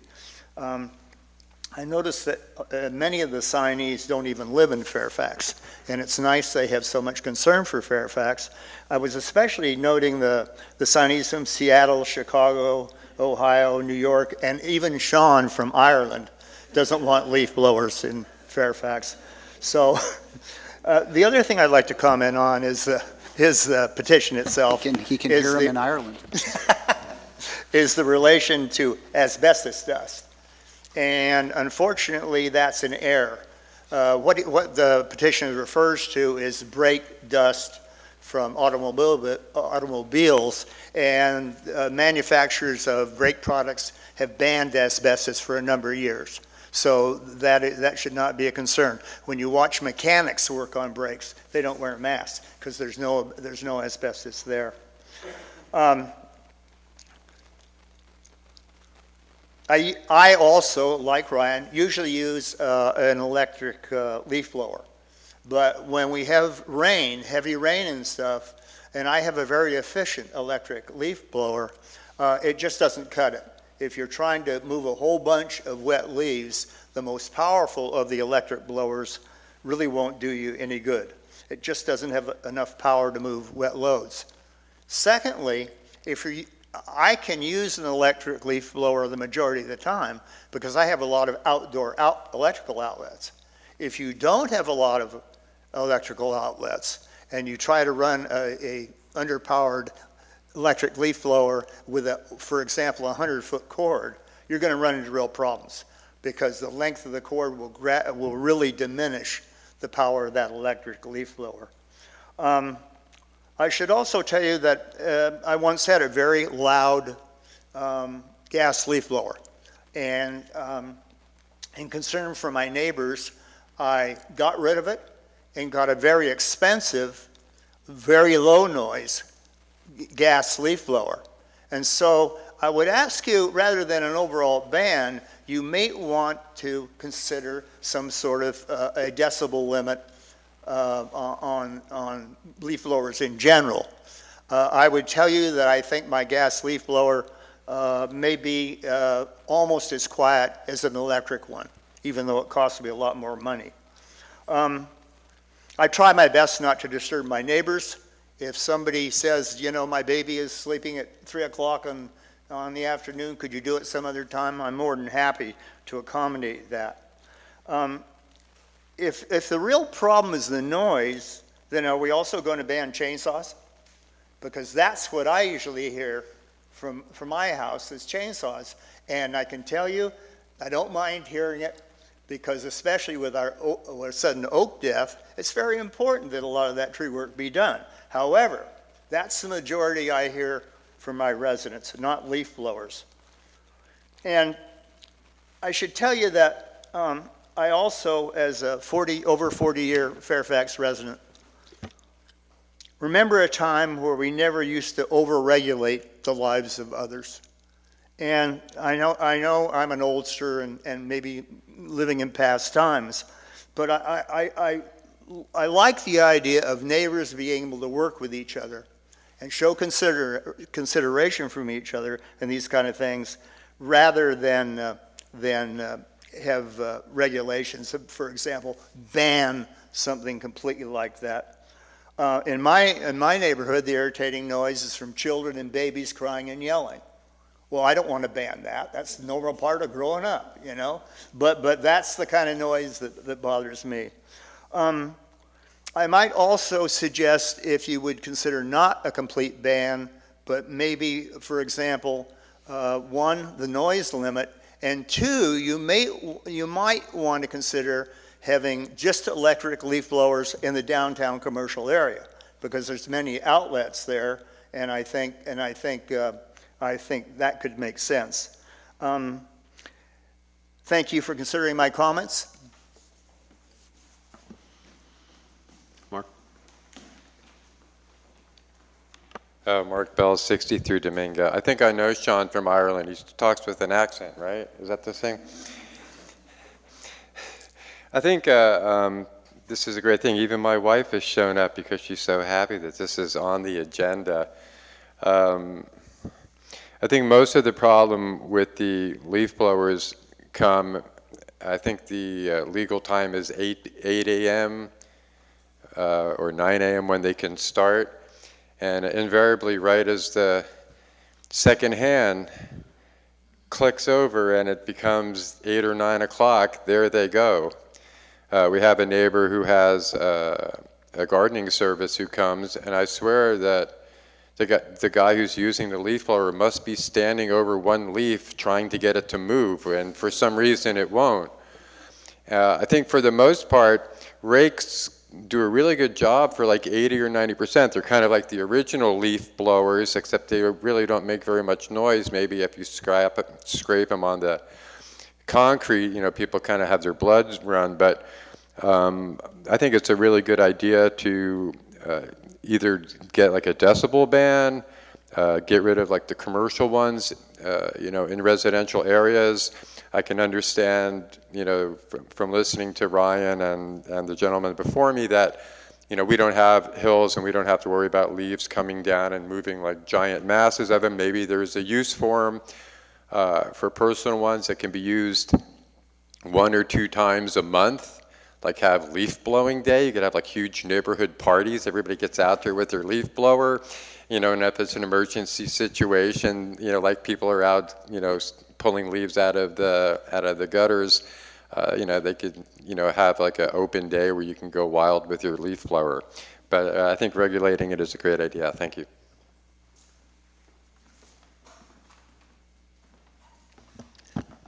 En français? Bon, alors je trouve que c'est une très bonne idée parce que ça fait mal aux oreilles et c'est moche, c'est très désagréable, les leaf blowers, les souffleurs là. So anyway, should I switch to David, are you English? going to translate for us? Please state your name for the record. Subtitles. So yeah, I'm really glad that you know, more people than me think that it would be a good idea to regulate the leaf blowers. They seem to really lessen the quality of life. It's pretty hard to relax and do yoga or whatever with the leaf blower going on. They're just really contrary to enjoying the surroundings. So yeah, for some, it might be a good idea to have like some days that are like leaf blowing days or something, so that at least you'd know. Because if you know, it makes a big difference. Like, you know, like Fridays or whatever day, well then, you know, you sort of expect, and it's better than if it could happen just like at any time for any length of time or something, you know, because, so that might be a good option to do that. I think that's, yeah, and another thing, the gentleman over there was saying that, you know, you can be considerate with your neighbors. The problem is with leaf blowers is that they carry so incredibly far away, especially if you go walking in the hills. You'd hear a leaf blower that might be going on, you know, a mile away or something, or, you know, with the bowl of the hills, it just, they carry, like, they can do a lot of damage to the soundscape of the area, so they're pretty nasty. So thank you very much. Oui, au revoir. If you, having tabulated all of these excellent ideas on both sides, if you could forward these to the commission for their consideration of each and every one of them. Yeah, Ryan. A couple things to consider here when we do this, and I made a couple notes. By the way, the sergeants are fabulous neighbors. They live on my block, and they've been there a long time, and I think that, John, to tell you kind of what I think about your concept, I think that you're very considerate. Both of you are like that. I think you're missing a couple points from a younger generation and those who may have kids with asthma. I don't see these leaf blowers as fair noise complaint versus health complaint. I think that the chainsaws are the perfect example that you made. Those are more frustrating for me, because I'm on the tree committee, and anytime anybody hears a chainsaw, I get phone calls to ask if they have permits instead of calling the town office. And those carry. We do live on the mountain, and if you live on the mountain, the noise just comes right up the mountain. In comparison, the noise levels, if you're going to allow those chainsaws, I don't know how you can ban it based on noise. And there's an important factor to consider when you use your leaf blower anytime during the summer. I did it once on my street after the trees pollinated, and I blew up so much stuff that I had an asthma attack. And so it's a lot of this is a common sense issue. But I think it may be he may have touched on a good idea, that instead of telling people they can't have a gas blower versus an electric blower, that you stick it to a decibel level. I think that that's a very fair trade-off, and that's I think a better argument to go with. And I love the idea of a specific time. I mean, when you want to wake up and have a peaceful morning, the builder can't start until 8:30 or 9 o'clock on a day. He can't just wake up at 5 o'clock and start work. So that's common sense to your neighbors. But John, when you say you remember a time where we weren't so restricted, that's true, and that's very old school way of thinking. I mean, there was times where you could smoke on an airplane too, and there's points that are and health concerns that are drummed up in more recent studies. And although I don't like people telling me when I can burn firewood or when I can't burn firewood, once you get a look at the statistics and the data, it's kind of hard to ignore the fact that it does have an adverse health effect on certain people. And to Mark's concerns also about these things, there's really no better and efficient method to cleaning out your gutter than to get on your roof and use a leaf blower. I mean, it's safer. It's a safer way to do the work.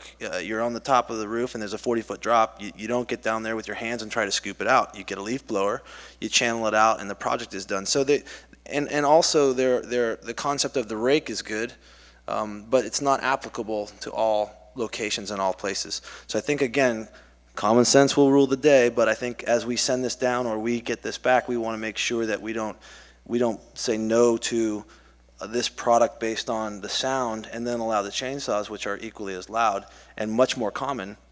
And I think that this all started, as I remember, as the guy who, when these commercial people come in here, and I saw, and the other funny thing is, they don't seem to pick up the leaves.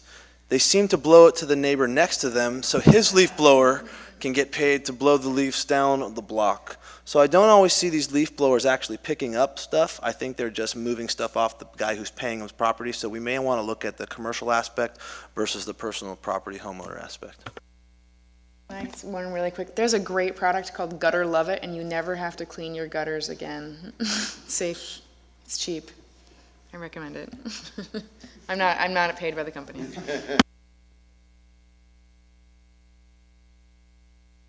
Anybody else?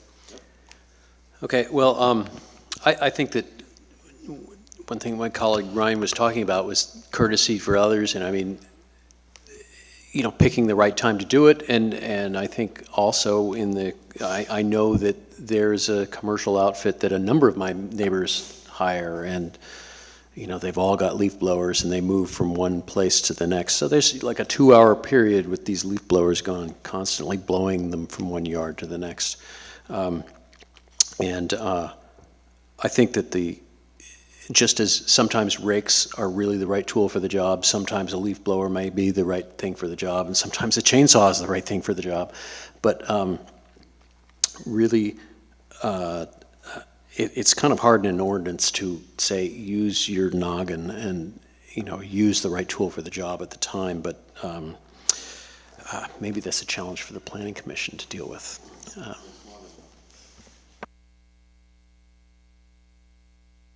Do you feel directed?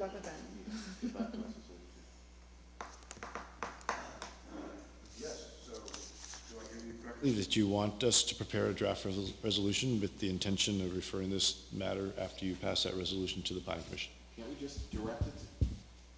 Got to do a resolution? There's not a resolution. That's the process. We can't just sign this off?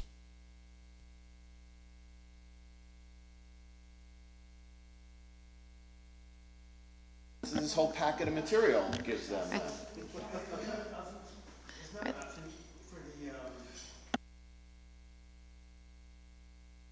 Ordinance change, correct?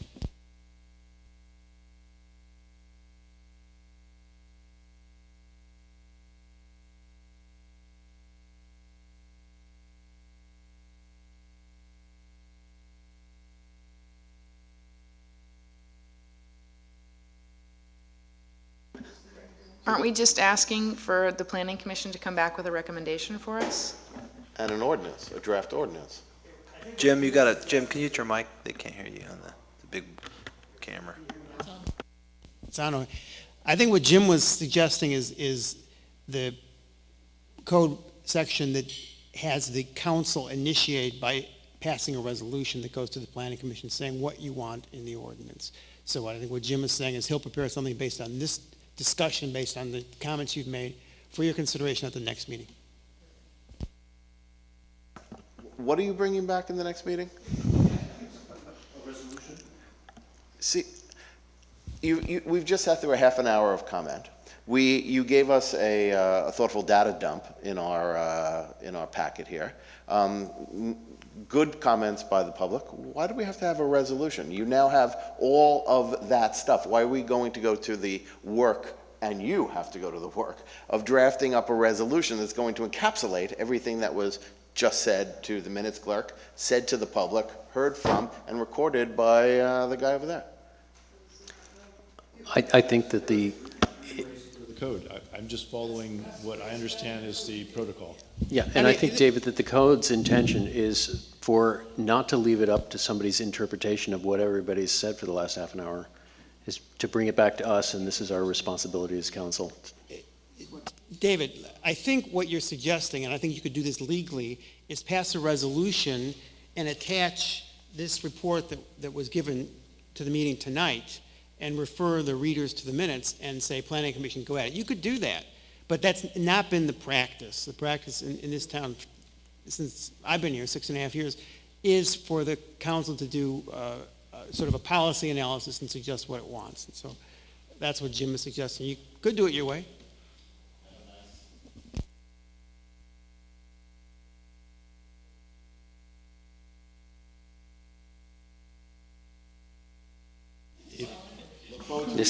I wish it could be the way. It should be another action-packed evening. It'll be good. Sorry, it's the, yeah, government is bureaucracy, so, but it has a reason for being so. So I guess you will come back to us next month. Okay, so thank you. Item number 13 on the agenda is discussion consideration of amending the town council meeting schedule for January and July of 2013. And I believe we had some conflicts on a couple of those days. So. Yes, we set the January meeting for the 9th, and I didn't realize or think about the conflict with the fire board meeting on the second Wednesday. So instead of going to the third Wednesday, which would kind of bump it up against the next meeting, I was suggesting that perhaps you could agree on a date in that week of the 9th, but not the Wednesday, a different day completely. And then we have the same problem in July with the schedule. So I'd like to set a meeting for January and July, a date that would work for you with your schedules and the meetings that you have. So I suggested January, Monday or Tuesday or Thursday of the same week of the 9th. Can I beg the council's indulgence for the 10th? I can't make the 7th or 8th. I was going to do the same. The 10th. Yeah. The 10th. Okay, the 10th works for 2 council members. Thursday the 10th, the second Thursday of the month. Does it seem okay? Yes, good. Hope so. And how about July? Do you think it would work the same? GPIC on the second Thursday? Second Thursday, correct.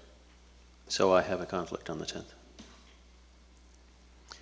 So there's no day that we could do it during that week? Well, it sounds like. I did not go to the GPIC meeting. It meets here. We'll live without you. You got Bruce. Pick up Bruce. Yeah, it's fine with me. We could start the meeting later, after the fire board. I mean, we used to start our meetings at 8, and perhaps that would give you enough time. No, but- this is going to go along with the fire board. The financials are coming in, and we're having a Okay. lengthy report. Okay. So, I'm happy to have a conflict with the GPIC if, and I'll pick the 10th. the council over the okay. GPIC. And this, Yeah.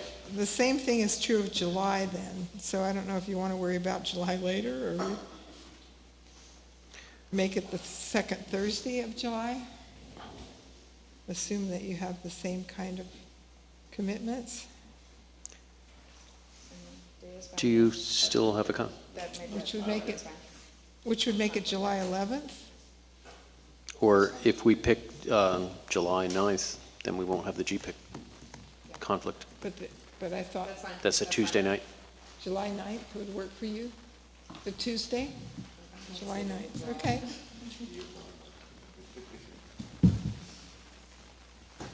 Great. Okay. Great. Super. So is that resolved now then? Yes. Okay, terrific. And do I hear a motion for adjournment? So moved. I heard 3 moves in 1 second.